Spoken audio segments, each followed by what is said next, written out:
लोगों को गाइडेंस मिल सके, क्योंकि गाइडेंस भी इस तरह से नहीं होती। लेट्स से आपको आज एक प्लॉट चाहिए, राइट, आपने लैंड लेना है, आपने रियल एस्टेट में इन्वेस्टमेंट करनी है, ठीक है, आपको अपनी इंडिविजुअल थिंकिंग लगानी पड़ेगी, आपको इंडिविजुअल वर्किंग करनी पड़ेगी। काफ़ी दफ़ा इस तरह होता है, लोग मुझे कहते हैं कि don't you think you are too honest, और लोग तो तुम ये सच बोलते हो, लोग चले जाते हैं। तो आई एम लाइक यार नहीं, I am happy with that कि मैं लोगों को सही गाइड करता हूँ और मैं किसी को कोई सुनहरे बाग नहीं दिखाता। उनकी इंटेंशन स्टडी की, इमिग्रेशन की या विजिट की नहीं होती, उनकी इंटेंशन होती है हमने बाहर सेटल होना है, हमने वहाँ रुकना है। लेट्स से हमारा XYZ रिलेटिव या XYZ कज़न जो है वो पढ़ाई के लिए, सुनने में बहुत बातें आती हैं, वो पढ़ाई के लिए बाहर गया था तो वो तो वहीं पे सेटल हो गया। वो एक परसेप्शन बन जाता है, अच्छा बाहर सेटल होना तो अब हमें स्टडी वीज़ा पे बाहर जाना पड़ेगा। अगले का गोल समझें और उसके हिसाब से, उसके सर्कमस्टांसेस, क्वालिफिकेशन के हिसाब से जो बेहतरीन सोल्यूशन है बाहर पहुँचने का, हम उनको वो ऑफर कर सकें।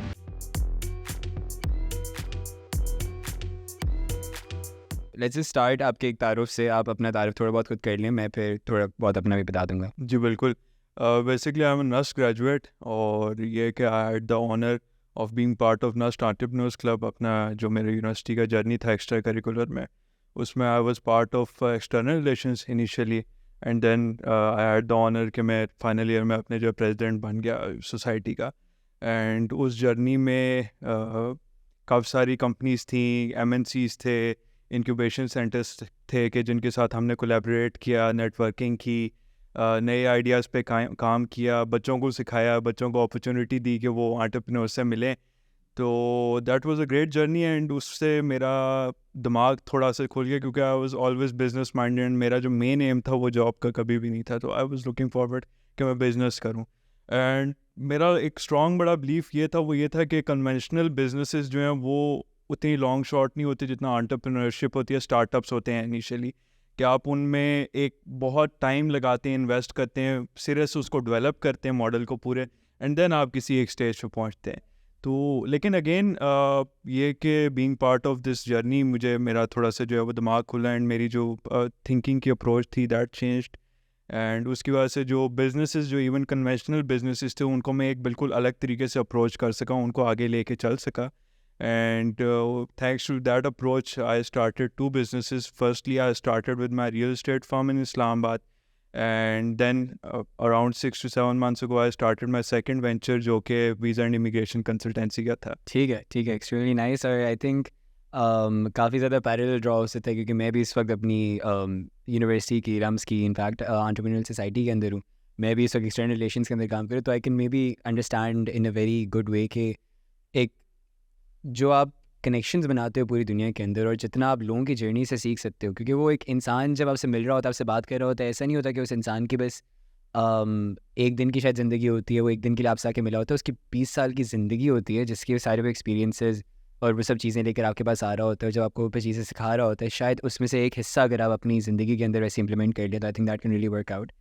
जो सवाल मेरे इस चीज़ के ऊपर है, अब मैंने एंटरप्रेन्योरशिप सोसाइटी के अंदर ही अगेन मैंने बहुत सारे लोगों से बात की हुई है।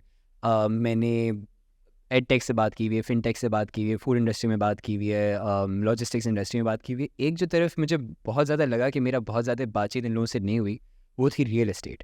और इसी वजह से बहुत मेरे जहन में एक सवाल इसी वजह से ये बना कि आपने एंटरप्रेन्योरशिप सोसाइटी के अंदर बताया जैसे कि आपने बड़े लोगों से मिले, उसके बाद what was your motivation to join the real estate business? Because ये काफ़ी ज़्यादा आजकल भी के ज़माने के अंदर भी काफ़ी ज़्यादा कन्वेंशनल बिजनेस की तरफ माना जाता है। तो एक person with an entrepreneurial mindset, how did that person end up in the real estate business? Okay, so basically, मेरा when I was in my university, I was doing my bachelor's, तो उसी वक्त मैं थोड़ा सा जो है वो रियल एस्टेट में इन्वॉल्व होना शुरू हो गया था।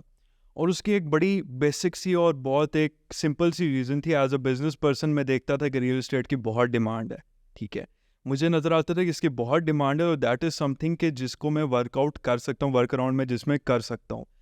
अब उसमें इशू ये था कि जो प्रॉब्लम मुझे नज़र आया वो दो प्रॉब्लम्स थे। एक तो ये कि यंग लोग जो है वो, जो हमारे एज ग्रुप के हैं, वो बहुत कम थे इंडस्ट्री में, या ना होने के बराबर थे, या अगर वो थे तो वो जॉब कर रहे थे, और जिन फर्म्स में वो जॉब कर रहे थे तो उसमें उनकी जो नॉलेज थी, जो उनका स्कोप था, वो बहुत लिमिटेड था, उनका रोल बहुत लिमिटेड था उसमें, राइट। उसमें या तो वो कॉल्स कर रहे हैं, ठीक है, या फिर वो एक स्पेसिफिक XYZ प्रोजेक्ट बेच रहे हैं, ठीक है। उनको ओवरऑल डायनामिक्स का रियल एस्टेट की, कि जो उनका सिटी है या पाकिस्तान है, उसके डायनामिक्स के हैं, लैंड के लॉस के हैं, प्लॉट्स जो हैं वो ट्रांसफ़र किस तरह होते हैं, ईच एंड एवरीथिंग डायनामिक्स का उनको उस तरह से आइडिया नहीं था। तो बेसिकली वर्कर्स थे, दे weren't strategizing anything. Exactly, and they were selling a specific product, ठीक है।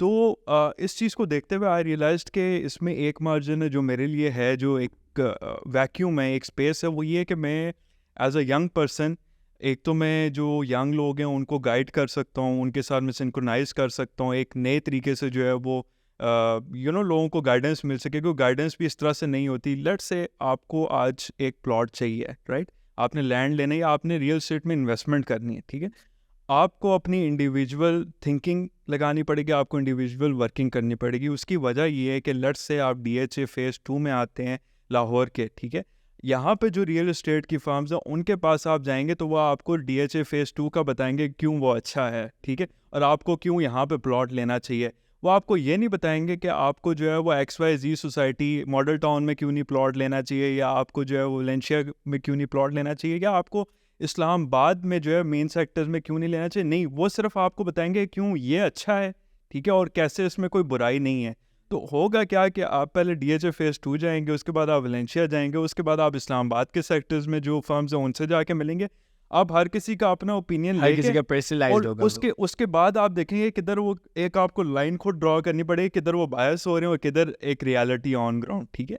तो हमारा मकसद ये था कि लोगों को गाइड करना और उनका प्रॉब्लम सॉल्व करना, कि अगर आप मेरे पास आए हैं तो मैं आपसे पूछूं कि आपका मसला क्या, आपका प्रॉब्लम क्या है और आपका गोल क्या है। लेट्स से आप आते हैं मेरे पास, आप कहते हैं कि मेरे पास 10 लाख रुपए हैं, ठीक है, इनिशियली अपफ्रंट मैं 10 दे सकता हूँ, मंथली मेरी ये लिमिटेशन है, और मैं चाहता हूँ लॉन्ग टर्म में मुझे पैसे वापस मिले, राइट।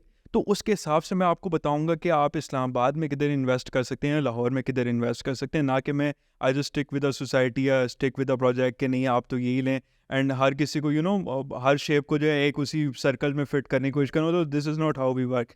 तो I think that was something that I was able to cash, and अल्हम्दुलिल्लाह, इवन दो ऐसा नहीं है कि मेरी जो फोकस होता है वो ये नहीं होता कि हम सेल करें या हम कोई प्रोजेक्ट बेच दें, सोल्यूशन बेच दें, क्योंकि एट टाइम्स ऐसा होता है कि लोगों के जो सर्कमस्टांसेस होते हैं वो उनके गोल्स के साथ अलाइन नहीं कर रहे होते। तो I am very straight forward कि आप जो अचीव करना चाह रहे हैं दैट इज़ नॉट पॉसिबल।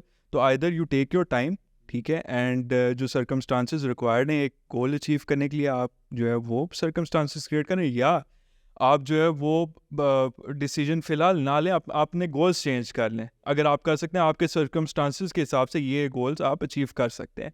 तो काफ़ी दफ़ा इस तरह होता है, लोग मुझे कहते हैं कि don't you think you are too honest, और लोग तो तुम ये सच बोलते हो, लोग चले जाते हैं। तो आई एम लाइक यार नहीं, I am happy with that कि मैं लोगों को सही गाइड करता हूँ और मैं किसी को कोई सुनहरे बाग नहीं दिखाता। Now there are people industry में कि वो कहते हैं कि इधर बड़ा सस्ता प्लॉट मिल रहा है, ले लो, साल बाद तुम्हारे पैसे डबल हो जाएंगे, वट। लेकिन ये क्या, आई एम वेरी ऑनेस्ट कि अगर आपका बजट कम है, क्योंकि दिस इज़ अ फैक्टर कि आपका जितना बजट कम होता है, लिमिटेड होता है, उतनी आपकी चॉइसेस कम हो जाती हैं, ठीक है, उतनी चॉइसेस कम हो जाती हैं, उतनी इन्वेस्टमेंट लॉन्ग टर्म हो जाती है, उसका मैच्योरिटी टाइम बहुत ज़्यादा हो जाता है। तो I think this is something के जिसको I was able to cash, and I am pretty happy with that. That really seems like a really interesting journey, और काफ़ी ज़्यादा आई थिंक, क्योंकि I've personally interacted with a lot of people who are in real estate. You are the youngest person that I've seen जो कि real estate के अंदर, and he's running his own real estate agency also. Normally मैं देखता हूँ तो it seems like something जो कि लोग already establish हो चुके हों, आर्मी में जाके retire हो चुके हों, या फिर पूरी ज़िंदगी काम करके या पूरी ज़िंदगी बिजनेस चला के अब उनकी ज़मीनें हो जिसके ऊपर उन्होंने साथ साथ रियल एस्टेट शुरू कर दिया। आई थिंक रियल एस्टेट की उसके ऊपर ही मुद्दे के ऊपर रहते हुए आपने सुनहरे बागात की बात की। एक मैं आर्टिकल पढ़ा था बहुत रिसेंटली, और उसके अंदर किसी बंदे ने तनकीद की हुई थी कि यार जो जिस तेज़ी से आपका रियल एस्टेट का बिजनेस ऊपर जा रहा है पाकिस्तान के अंदर, that isn't something that's actually benefiting the economy, that's actually taking away from the economy. मैं आपको पूरा आर्टिकल का थोड़ा सा जस्ट बताता हूँ, फिर उसके बाद आप मुझे उसके ऊपर अपने ख्यालात बताइएगा। उस आर्टिकल में लिखा हुआ था कि अगले 100 साल के लिए पाकिस्तान की ग्रोथ को भी कंसिडर करते हुए इतनी जगह बन चुकी है और इतनी सोसाइटीज़ वगैरह बन चुकी हैं कि अब वो अगले 100 साल की ग्रोथ को भी मेंटेन करते हुए आप बहुत आराम से सस्टेन कर सकते हैं, आपको और जगह की ज़रूरत नहीं है। तो अगली 1 सेंचुरी के लिए आपको और जगह की ज़रूरत नहीं है। बट फिर भी मैं रोज़ जागता हूँ, मैं रोज़ देखता हूँ एक नया प्रोजेक्ट शुरू हो चुका है। मैं जिस बंदे के साथ बैठता हूँ रियल एस्टेट के अंदर, बोलता है कि मैं ये वाला प्रोजेक्ट शुरू करने वाला हूँ, और बहुत तेज़ी से ये भी चीज़ ऊपर जा रही है। इसके ऊपर एक पर्सपेक्टिव मेरे अपने दादा अब्बू का था। दादा अब्बू जब बात कर रहे थे बाबा से एक दफ़ा मेरे सामने, कह रहे थे कि पुत्र जितना तूने पैसा बनाना है ना, तुम कहीं भी लगा लो, तो उसका एक फ़ायदा है, लेकिन तुम ज़मीन पे लगाओगे, ज़मीन तुम्हें सारी ज़िंदगी देगी, ना सिर्फ तुम्हें देगी बल्कि तुम्हारी आने वाली पुश्तों को भी देगी। तो आई थिंक ये पर्सपेक्टिव मैंने फिर हर किसी के अंदर देखा है कि पूरे पाकिस्तान के अंदर मैं जिसको भी देख लूँ कहीं इन्वेस्टमेंट करनी, तो सबसे पहले चीज़ मेरे इनफैक्ट अपने जहन के अंदर आता है कि मैंने कहीं ना कहीं प्लॉट ख़रीदना है, क्योंकि प्लॉट तो रहेगा हमारे पास और वो आगे बेच दो या खुद उस पर घर बना लो, उसका फ़ायदा इस तरह से रहेगा। तो ये माइंडसेट हर पाकिस्तानी का चले जा रहा है, जिसकी मतलब ये है कि आपका डिमांड जो है वो कस्टमर के लिहाज से बढ़ी जा रही है, लेकिन कंज्यूमर के लिहाज से अभी मैंने जैसे आपको बताया कि अगले 100 साल के लिए हमें जगह की ज़रूरत नहीं है। इसका नेगेटिव इफेक्ट इकोनॉमी में according to that article was ये कि आपके सारे जो इंडस्ट्रियलिस्ट होते थे जिनके पास सारी ज़मीनें होती थी, जिधर वो लोग कुछ ना कुछ बनाते थे, आपके सारे जो वो लोग होते थे जो ज़मींदार, जो उनकी अपनी ज़मीनों के ऊपर फसलें बनती थी या फिर उनके कोई काश्तकारी होती थी वहाँ पर, आज वहाँ पर उन सब ने वो चीज़ें सब ख़त्म करके फर्टाइल लैंड आपका ज़ाया हो रहा है, इंडस्ट्रीज़ आपकी कम हो रही है, बिकॉज सब लोग उनको कन्वर्ट करते करते, क्योंकि अगेन बायर की डिमांड है, सब लोग बना रहे हैं उसके ऊपर housing societies, which basically means कि आपका जो इम्पोर्ट है वो बढ़ रहा है, बिकॉज आपकी इंडस्ट्रीज़ कम हो रही है, तो आपको वो चीज़ें बनाने के लिए अब बाहर से लेकर आनी पड़ रही है।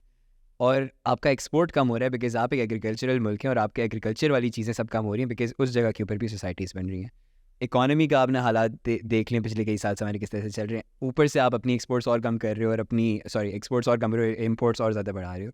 तो क्या वो माइंडसेट है और क्या ये चीज़ जो हो रही है वो सही हो रही है, और अगर नहीं सही हो रही तो इसको किस तरह से बदला जाए इस चीज़ को? अच्छा, इसमें आपके क्वेश्चन के काफ़ी सारे पर्सपेक्टिव्स हैं। अगर हम इंडस्ट्रियलाइजेशन की बात करें तो आज भी लेट्स से फ्यू और आई डिसाइड कि हमने एक इंडस्ट्री लगानी है, एक फैक्ट्री लगानी है, तो वो लैंड हमें मुश्किल नहीं होगी मिलने में, ठीक है, राइट? क्योंकि पाकिस्तान में जो वाफिर मकदार में वो ज़मीन है, ठीक है, ज़मीन की शॉर्टेज यहाँ पे नहीं हो रही, सप्लाई लैंड की पाकिस्तान में कम नहीं हो रही। येस, यू कैन से कि एग्रीकल्चरल लैंड जो है वो कॉम्प्रोमाइज़ हो रहा है, but at the same time जो इतना रियल इस्टेट ने बूम किया है, एक्सपैंड हो गया, वो इस बेस पे हुए कि फॉरेन इन्वेस्टमेंट बहुत ज़्यादा आती है जो ओवरसीज़ पाकिस्तानियों की होती है, राइट? तो ये कि वो एक अच्छा इन्फ्लो क्रिएट करती है, इकोनॉमी पे एक पॉजिटिव फैक्ट आता है, एक इम्प्रेशन आता है, ठीक है? जो पॉपुलेशन है, जहाँ तक लैंड की बात है, पॉपुलेशन की बात है, लेट्स से XYZ सोसाइटी जो है वो लाहौर के सबर्ब्स में या इस्लामाबाद के सबर्ब्स में बन गई है, लेकिन क्या वो सोसाइटी जो है वो लोगों के प्रॉब्लम को कैटर कर रही है, लोगों की जो मांग है उसको पूरा कर रही है? नहीं कर रही, ठीक है? क्यों? क्योंकि शहर जो है वो आहिस्ता आहिस्ता करके फैलता है, आबाद होता है, राइट? ये जो मेजॉरिटी सोसाइटीज़ की, अब इसमें भी ऑन पेपर, ठीक है, ऑन पेपर तो आपके पास सोसाइटियाँ और लैंड और बहुत ज़्यादा हो गया और आप कह रहे हैं कि 100 साल तक जो है वो आपको ज़रूरत नहीं पड़ेगी, लेकिन कौन सी काफ़ी सारी ऐसी सोसाइटीज़ हैं जो डेवलप ही नहीं हुए, वो सिर्फ ऑन पेपर ही हैं, राइट? उनका एक टेंटेटिव प्लान है, मास्टर प्लान है कि जिस लाख कनाल पे हमारी सोसाइटी बनेगी, लेकिन लाख में से उनके पास 10,000 कनाल भी नहीं है, ठीक है? तो वो सिर्फ ऑन पेपर लाख कनाल की है, इन एक्चुअल वो नहीं है।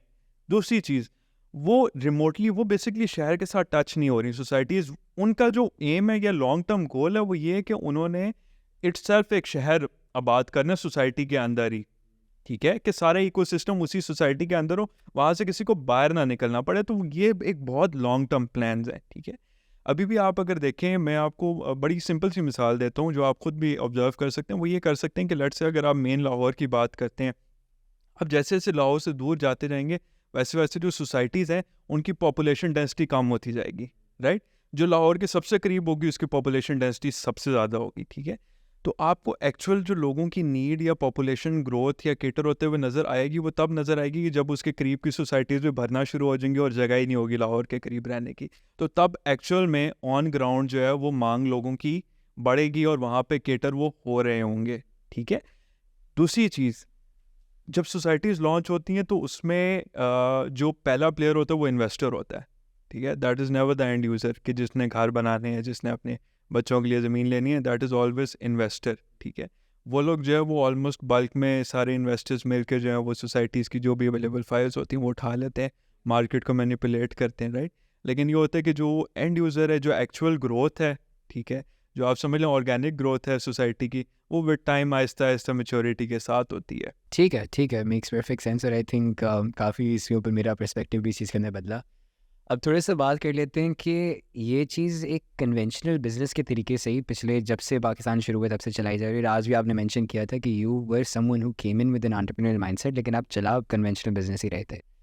कई सारे स्टार्टअप हैं, ग्राना हो गया, ज़मीन.com हो गया, एजेंसी 21 हो गई, ये सब चीज़ें जो कि मॉडर्न डिजिटलाइज सॉल्यूशंस लेकर आ रही हैं। आपके जो सारी चीज़ें फ़ाइलों के अंदर होती थी आज एप्लीकेशंस के ऊपर हो रही हैं, तो आपको उसके ऊपर क्या सोच है और क्या ये चीज़ ने बेनिफिट करना है लॉन्ग टर्म के अंदर पाकिस्तान को, कि सारे जो डिजिटलाइजेशन हो रही है हर चीज़ की, और riding on the trend of that technological advancement, is that gonna help the real estate industry as well as it is helping the other industries, या इतना ज़्यादा इस पर इफेक्ट नहीं पड़ेगा? वो डेफिनेटली जो बेसिकली ये जितनी मेजर इस तरह की कंपनीज हैं, they are building their own projects, their own products जिसको वो बेच रहे हैं, राइट?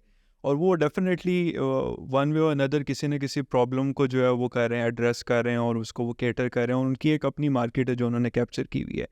अगेन जो वो कर रहे हैं वो डिफरेंट है, वो एक डिफरेंट बिजनेस मॉडल है, वो एक एडवांस है, वो डिजिटली है, और वो उनके जो ओनर्स हैं वो बेसिकली यूके से उन्होंने मॉडल उठा के इम्प्लीमेंट किया पाकिस्तान में, which is a very good thing. On the other hand मैं अगर अपनी बात करें तो मैं एक डिफरेंट किस्म के प्रॉब्लम्स को देख रहा हूँ, राइट? अब अगर कोई उनके पास जाता है तो वो एक लॉन्ग टर्म इन्वेस्टमेंट देख रहा है, वो रेंटल देख रहा है, राइट? वो एक प्रोजेक्ट में जो है वो अपना अपार्टमेंट देख रहा है, शॉप देख रहा है, एंड उसमें जो वो अप्रिसिएशन एक वो बड़े आप समझ लें कि प्रॉमिस्ड और एक सर्टेनिटी के साथ उनके पैकेजेस होते हैं। तो वो एक डिफरेंट अप्रोच है। नॉट एवरीवन प्रेफर्स के वो उस अप्रोच की तरफ जाए, एंड नॉट एवरीवन प्रेफर्स के वो मेरे पास आए, राइट? तो ये कि हम दोनों जो है वो एक डिफरेंट प्रॉब्लम को केटर करें, एड्रेस करें, और दोनों डिफरेंट सॉल्यूशंस ऑफर करें। तो आई थिंक कि अपनी कैपेसिटी में they are doing a good job, क्योंकि उन्होंने एक प्रॉब्लम को केटर किया, एक सॉल्यूशन निकाला है। I mean that's a positive thing कि उससे उसको देख के लोग सीख सकते हैं if वो उस डायरेक्शन में काम करना चाह रही है रियल एस्टेट में। ठीक है, मेक्स परफेक्ट सेंस।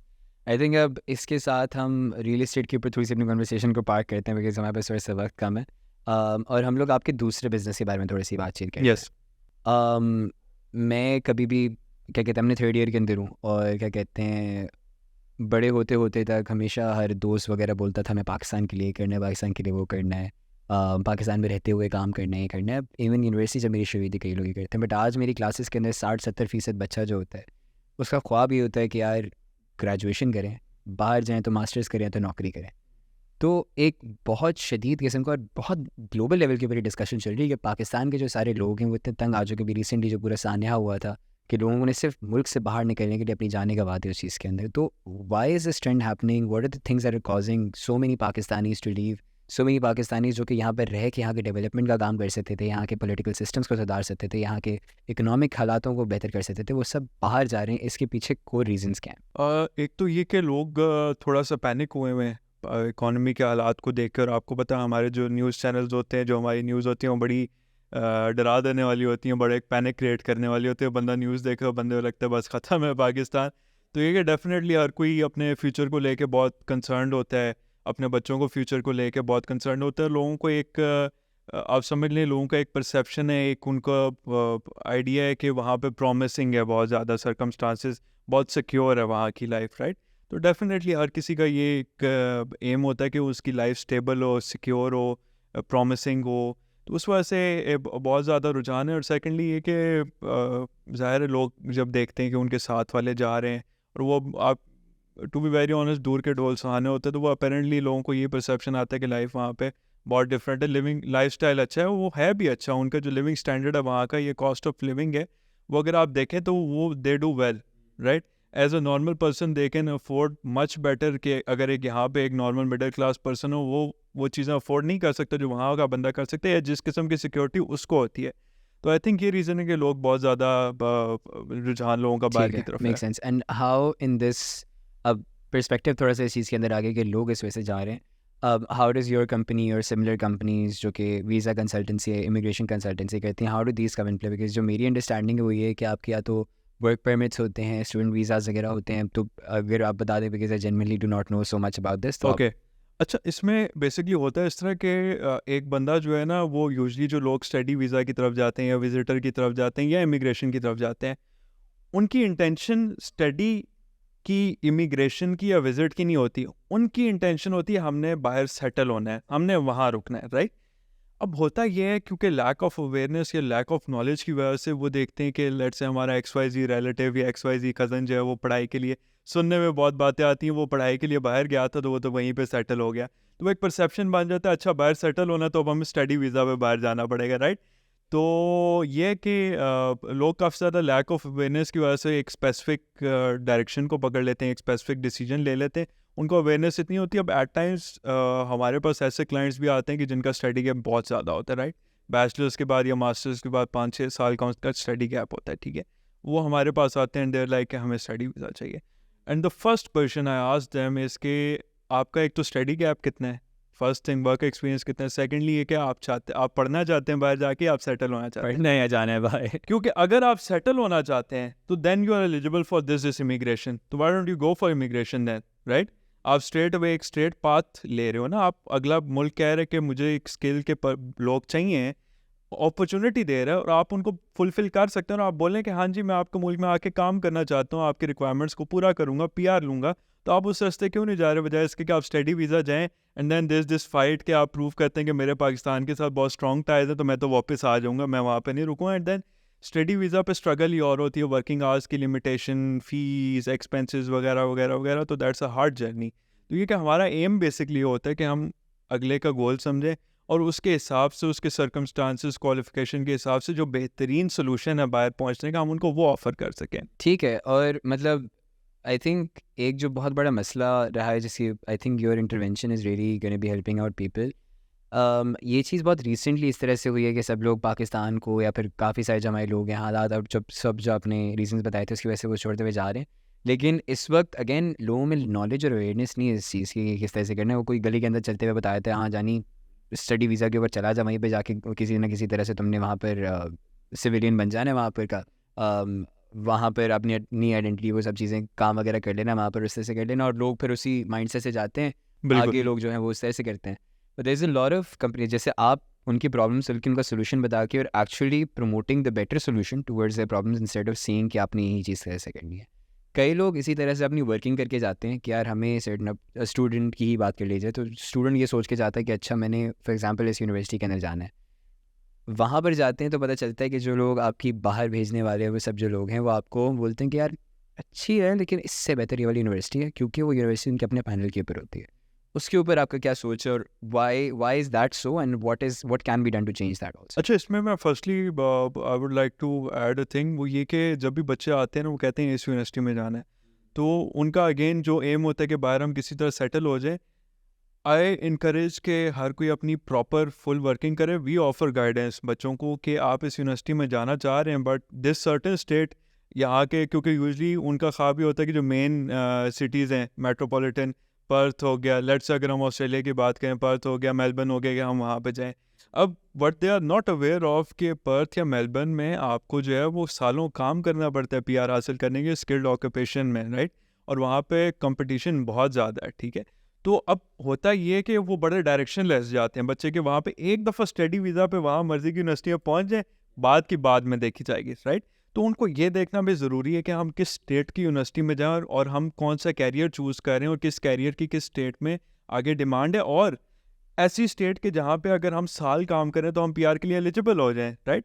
तो ये एक चीज़ है जिस पे उनको काम करने की ज़रूरत है। सेकेंडली ये कि आफ्टर एजुकेटिंग देम हम उन पे छोड़ देते हैं, ठीक है। हम लोग किसी एक स्पेसिफिक यूनिवर्सिटी की तरफ फोर्स नहीं करते कि आप इसी में जाएं या उसी में जाएं। यस, वी इनकरेज कि आप कॉलेज की तरफ न जाएं, आप यूनिवर्सिटी की तरफ जाएं और अच्छी यूनिवर्सिटीज़ की तरफ जाएं। That is what we encourage.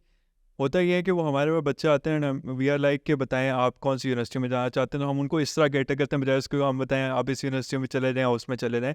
तो ये कि this is what we encourage कि हम एजुकेट करें, अपने वो खुद की वर्किंग करें, एक डायरेक्शन बनाएं, प्रॉपर पूरा पाथ बनाएं, राइट। कि हमने इस स्टेट में जाना है, इस स्टेट में जाके हमने ये डिग्री परस्यू करनी है, उसके बाद हमने इस ऑक्यूपेशन में ये जॉब करनी है, राइट। और उस हिसाब से वो सारी चीज़ें कि ये हमारा पीआर का रास्ता है, ये हमारा पाथवे जिससे हमने पीआर हासिल करनी है, जो कि नहीं करते। जिन कंसल्टेंसीज को मैं तो जानता हूँ, तो बस आपको यूनिवर्सिटी के दरवाजे तक छोड़ के चले जाएंगे और बोलेंगे इसके आगे आपकी अपनी जिंदगी है, आपको अपनी प्लानिंग करनी है, वो सब एग्जैक्टली। एंड ये प्रॉब्लम व्हेन वी स्टार्टेड, तो I will be very honest, काफ़ी सारे इफ़ ऐसे कि 75 लोग जो हैं पाकिस्तान से हमें अप्रोच किए है, तो बाकी 25 जो हैं वो बाहर इंटरनेशनल स्टूडेंट्स थे जिन्होंने हमें अप्रोच किया और हमसे पूछे थे कि अब हम पीआर का क्या करें, यह हमारी क्वालिफिकेशन है और इस स्टेट में हम, ठीक है, इस प्रोविंस में हम, तो अब हम पीआर का क्या करें, हमें समझ नहीं आ रही। तो वो इसकी मेजर रीज़न ये है कि वो डायरेक्शन नहीं थी उनके पास, उन्होंने बनाई ही नहीं। अच्छा, रिसेंटली मैंने एक चीज़ बस आई थिंक इस टॉपिक के भी बस ये आखिरी मेरा सवाल होगा। रिसेंटली मैंने एक और चीज़ भी सुनी थी कि रिजेक्शन रेट्स इस वक्त काफ़ी हाई हैं स्टूडेंट वीज़ाज़ के। बिल्कुल। इवन दो मतलब पाकिस्तान के स्टूडेंट्स माना जाता है और एशियन स्टूडेंट्स इन जनरल माना जाता है कि उनका बड़ा एकेडमिक लेवल काफ़ी ऊपर का होता है और वो लोग एज वर्कर्स एज स्टूडेंट्स बहुत ज़्यादा they have a lot of rigour in the way they brought up. तो उसके साथ साथ why are the rejection rates so high this time around, या फिर is this a trend that's going down, क्या क्या चल रहा है मैं इसका? आपको बताता हूँ, basically unfortunately certain Asian countries जो हैं वो इस ट्रेंड की उसमें आ गए हैं, घेरे में आ गए।